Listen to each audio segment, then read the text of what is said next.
ভাই বুঝতে যেটা মতো বের তো কাঁপবো ইয়ে ইয়ে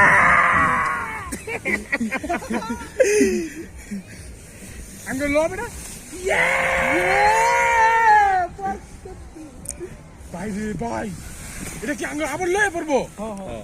সি কি লাভ মামা ও ভিডিও কর সামনে যা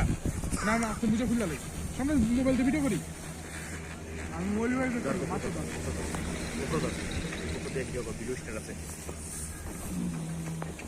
আচ্ছা বেশি কি লড়াইছিল এটা উপরুটাম কেমনে মামা একটু ওই এটা লক হয়ে গেছে না তুই ভিডিও কর না ইয়ে সব বয় বান এই যে জান ইয়ে তানভীর ভাই ইয়ে দাইয়ের রেগা ফরকতি মামা এটা স্টুইলো মামা। তুই এটা আমি একটা স্টুইলো মামা তুই এটা ধর আমি একটা স্টুইলো তুই এটা ধর আমি একটা স্টুইলো তোর মোবাইল দে মোবাইল সাবধানে